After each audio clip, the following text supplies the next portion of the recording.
Ka Meghalaya Right to Public Service Act 2020 kakular scam ban ai ka Jingshakri ka babahatam ka bastet bat ka basyai kedar. Ki office sarkar kinomla ban penslem lani kentai ya ka Jingshakri badai ban ai shapi.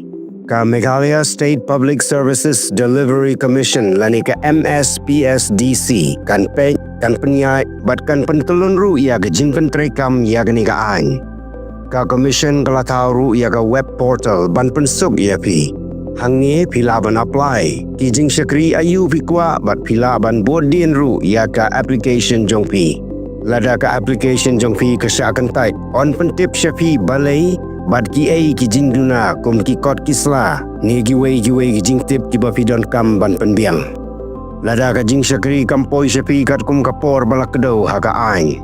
Bat lada syakan tai klem gino gidau. Kidon gila dia pi. Pilaban mudui syau appellate authority jong ketenat badai peng baun pej benya ya kita gikam jong pi. Lada laban penbeng pilaban mudui syaka commission. Ka MSPSDC ka trainer ka bentaban pentikna bagi Jingshakri jong sarkar kinlong giba stand giba khoi bad giba pensuk ia gipaj ba namar ba ka hog gipaj ba ka dei giba kong santam.